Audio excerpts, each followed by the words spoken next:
నమస్తే, నేను మీ Sudhakar, Janasena party. Diamond రాణి గారు, రోజా గారు మళ్ళీ లైన్లోకి వచ్చారండి. వచ్చి ఓజీ సినిమా గురించి ₹1000 టికెట్ పెంచుకున్నాడు, రైతులు మీరు ఏడన్నా జావండి అని చెప్తున్నాడు అని చెప్తుంది.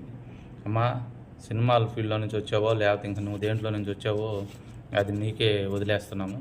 సినిమా అనేది ఒక డైరెక్టరు, ఒక రచయిత కానీ, ఒక డైరెక్టర్ కానీ వాళ్ళు ఒక హీరో కెపాసిటీని బట్టి, ఆ హీరో యాక్టింగ్ని బట్టి, ఆ హీరో పొజిషన్ బట్టి ఒక కథ నిర్ణయం రాసుకుంటారు. దాన్ని బట్టి ఆ తర్వాత నటీనటులు ఎవరిని పెట్టుకోవాలి, వాళ్ళకి ఎంతెంత ఇవ్వాలి, వాళ్ళ కెపాసిటీ ఎంత, దాన్ని చూసుకొని క్యారెక్టర్ కథానుసారంగా నిర్ణయించుకుంటారు. దానికి ఒక బడ్జెట్ ఏర్పరచుకుంటారు. ఆ బడ్జెట్ని బట్టి సినిమా తీస్తారు.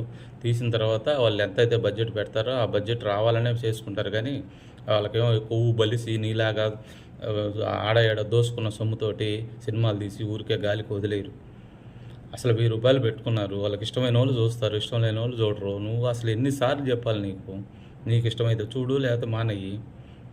ఇంకోటి, రైతులను పట్టించుకోకుండా సినిమాల్లో ప్రమోట్ చేసుకుంటున్నారా అంటున్నావు నువ్వు.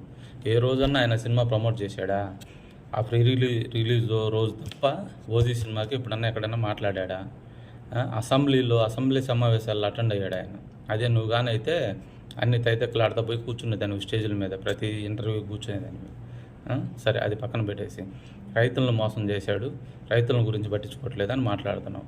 రైతులకి ఈ సినిమాల్లో కష్టపడి తన రక్తాన్ని దారపోసి తన కష్టాతీతాన్ని తెచ్చి రైతులకి మొట్టమొదటగా వాళ్ళకి సహాయం చేసిన వ్యక్తి ఈ ప్రపంచంలో ఎవరైనా ఉన్నారంటే అది పవన్ కళ్యాణ్ గారు ఒక్కరే. దాని గురించి నీకు మాట్లాడాలంటే నీకు అసలు ఎలా మాట్లాడాలనిపిస్తుందో అది నీకే వదిలేస్తున్నావు. ఇంకొకటి, అధికార దుర్వినియోగం చేసావు, ప్రజల సొమ్ముతో పదవిలో ఉండి సినిమాలు తీసుకుంటున్నావు అని చెప్పి మాట్లాడావు. నువ్వు చేసింది అధికార దుర్వినియోగం కంటే ఈయన ఎక్కువేం చేయలే. ఎంతో కష్టపడి స్కూల్ ఫీజులు, కాలేజ్ ఫీజులు కష్టపడి తెచ్చి కట్టుకొని ఎగ్జామ్స్ రాసి ఉద్యోగాలు తెచ్చుకున్న అధికారుల చేత చెప్పులు మోపించావు.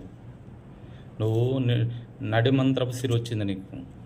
నడిమంత్రపు సిరి వచ్చి ఆ విధంగా అధికారుల చేత చెప్పులు మోపించే పరిస్థితికి వచ్చావు. నువ్వు ఉండేది 5 ఏళ్ళు, 4 ఏళ్ళు, 3 ఏళ్ళు సంబడానికి ఒక ఉద్యోగస్తుడి చేత చెప్పులు మోపించావు. నువ్వు ఆడదాం ఆంధ్ర దాంట్లో నీ ఇష్టం వచ్చినట్టు దాచుకున్నావు. సినిమాటిక్ అది ఏదేందో మన తిరుమల టెంపుల్ టికెట్లు అంటున్నారు ఏందో, తొడల దాకా గుడ్డలు కట్టుకొని విదేశాల్లో ప్రజల సొమ్ముతో నువ్వు మంత్రిగా ఉన్న ప్రజల సొమ్ముతో విదేశాల్లో తిరిగి వచ్చావు. అధికార నువ్వు అంటే ఇది కాదు. ఇంకొకటి, రైతులని వాడు ఈడని మాట్లాడుతున్నావు నువ్వు సిగ్గు శరం లేకుండా. ఒకవేళ నీకు నడిమంత్రపు సిరి వచ్చి, ఐశ్వర్యం వచ్చి, డబ్బులు కలిసి వచ్చి, అది ఏ విధంగా వచ్చిందో ఎట్టొచ్చిందో అది తర్వాత సంగతి. కానీ వచ్చి నువ్వు ఇవాళ సుఖంగా బతుకుతున్నావేమో, కానీ మీ తాతలో, మీ నాన్నలో, మీ తాతలు వాళ్ళంతా రైతులే ఉంటారు. వాళ్ళని కూడా ఇలాగ మాట్లాడతావు వాడు ఈడని. కొవ్వు బట్టి బలిసి కొట్టుకుంటున్నావు నువ్వైతే. నీ ఇష్టం వచ్చినట్టు మాట్లాడుతున్నావు ప్రజల్ని. అదేమంటే ప్రజలు క్షమించరు, మిమ్మల్ని తరిమి కొడతారంటది. ఎవరిని తరిమి కొట్టారో తెలుసు కదా, చూసావు కదా, ఎక్కడి నుంచి ఎక్కడికి తరిమి కొట్టారు. నువ్వు ప్రజల్లోకి వచ్చి మాట్లాడు. ఫస్ట్ ప్రజల్లోకి వచ్చి నువ్వు మాట్లాడితే, నేను కానీ నువ్వు ఆ ఇంటర్వ్యూలు ఇచ్చేటప్పుడు అబ్బాయి ఎదురుగా కనుంటే అసలు నోట్లు ఊసేస్తావు ముఖం మీద. అక్కడ ఎవరికి ధైర్యం లేక నువ్వు చెప్పే సొల్లు ఇంట గమ్మునుంటున్నారు, ఒక పక్క తిట్టుకుంటా. నిన్ను ఇదిగో ఈ రోజు నుంచి లెక్కేసుకో. నువ్వు కనీసం ఏడైనా ఒక 10 రోజుల్లో ఎవరి చేతన్నా మంచిది రోజా అని అనిపించుకో. నువ్వు ఆంధ్ర రాష్ట్రంలో ఒకసారి అనిపించుకో చాలు, నీకు సరెండర్ అయిపోతాం మేమందరమే. నీ బలిసిన మాటలు, బలిసిన కథలు, బలిసిన వారాలు నీ ఎంత అంటే ఫారెన్లో అయితే అరెస్ట్ చేసేవాళ్ళంట. మీరు చేసిన దోపిడీలకి, మీరు చేసిన దుర్మార్గాలకి, మీరు చేసిన పనులకి, మీరు చేసే ఈకలి చేష్టలకి ఆంధ్రాలో కాబట్టి వదిలేశారు నిజంగానే. అదే ఆ ఫారెన్లో అయితే నిన్ను ఎప్పుడో వేసి బొక్కలు వేసి కుమ్మి ఉరిశిక్ష వేసి ఉండేవాళ్ళు నీకు.